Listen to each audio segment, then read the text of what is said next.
He said it was self-defense. He said the man was dangerous.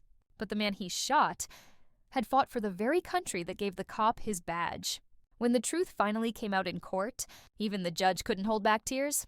Before we begin, hit subscribe and drop a emoji if you believe real justice never hides forever. The night was quiet in Birmingham, Alabama, the kind of stillness that usually meant peace. But peace had a way of breaking fast. Raymond Carter, a 62-year-old retired Army veteran, sat on his porch polishing his old service medals. He'd lost part of his left arm overseas, but never his sense of dignity.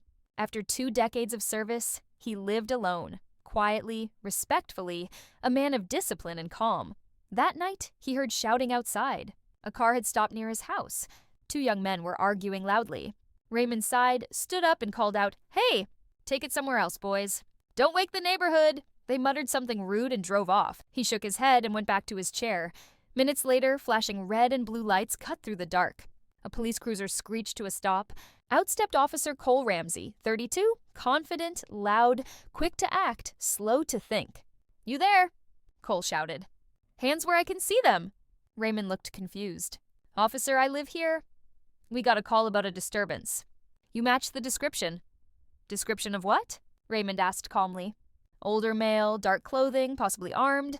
Raymond raised his right hand, the only one he had. "This all I got, officer." But Cole didn't listen. His nerves were already running ahead of reason. He saw movement, a glint from the metal box on the porch, and panicked. Bang, the gunshot echoed across the block. Raymond fell backward, clutching his shoulder. Neighbors screamed. Lights flicked on. Cole shouted into his radio, "Shots fired! Suspect lunged! Send backup!" Backup came fast. Within minutes, 4 cruisers arrived. But when they checked the scene, the suspect was an unarmed, decorated veteran bleeding beside a rocking chair. He reached for something," Cole stammered. "Sir," one officer said quietly, holding up a small velvet metal case. "This is all he reached for." Raymond survived, barely. 3 days later, he woke up in a hospital room, his arm bandaged, his mind foggy but clear enough to remember. His daughter, Naomi, sat beside him. "Dad, they're saying you attacked the officer." "Attacked?" he whispered. "With what, a memory?" She gripped his hand. "We'll fight this." Meanwhile, Officer Cole's department launched an investigation. The kind that looked thorough, but wasn't. Internal reports said justified force. The local news called it a tragic misunderstanding. Cole appeared on television, teary-eyed, saying, "I feared for my life. I thought he had a weapon."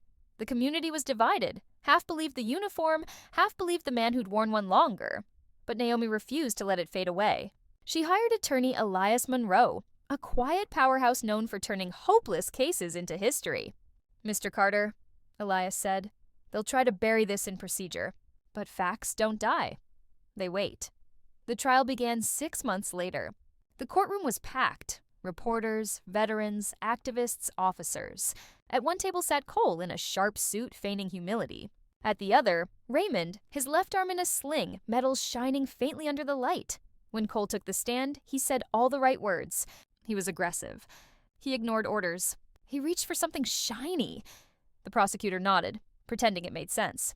But Elias waited, calm as a storm before it breaks. "Officer Ramsey," he said, "how many tours did you serve overseas?" "None, sir." "And how many confirmed arrests involving veterans?" "Just this one." "So your first interaction with a disabled soldier ended with a bullet?" Cole shifted in his seat. "It was a threat assessment." Elias raised an eyebrow. "Based on what? Fear or facts?" The crowd murmured. The judge tapped her gavel. But Elias wasn't done. "Tell me, officer. Do you remember shouting, 'You match the description'? Do you know who gave that description?" "Dispatch." "Wrong," Elias said, holding up a report. "No description was ever issued. You made it up." Cole's jaw tightened. "Objection!"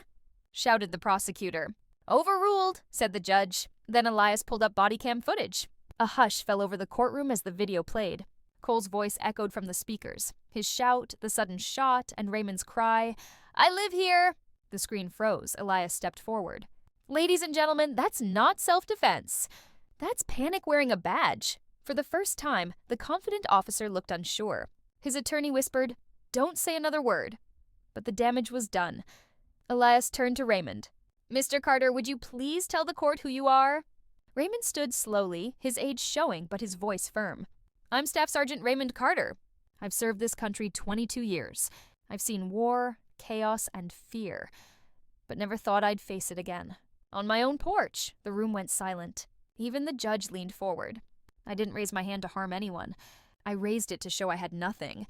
And still, that was too much for him. Cole's lawyer jumped up. Objection! Emotional testimony? The judge glared. Overruled. Let him speak. Raymond looked straight at Cole. You said you feared for your life? Imagine living in a country where I have to fear for mine, after protecting it for half of my own. The jury watched every word like a movie they couldn't look away from. When Raymond sat down, Elias nodded.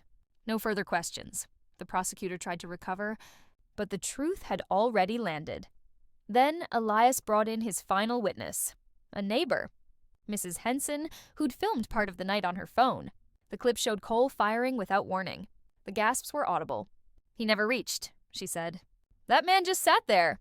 By closing arguments, the courtroom was heavy with truth. Elias stepped to the center. Justice isn't about uniforms or titles. It's about truth. And if fear justifies violence, then no man is ever safe.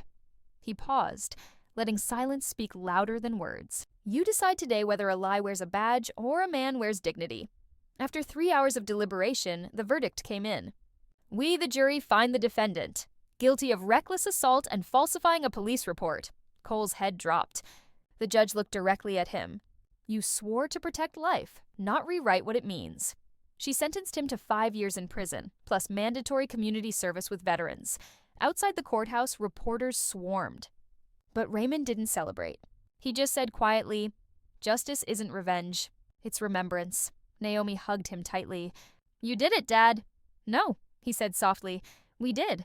And maybe next time, someone won't have to. Weeks later, the police department held a reform conference. Elias and Raymond were invited to speak. Raymond stood on stage in his old uniform, sleeve pinned neatly where his arm once was.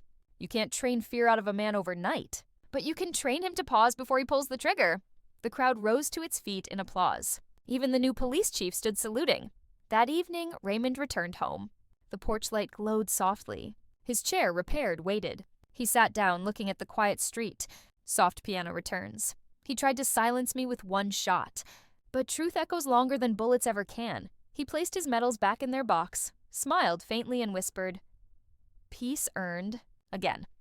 If this story moved you, hit subscribe, tap the bell, and drop Almiba emoji in the comments.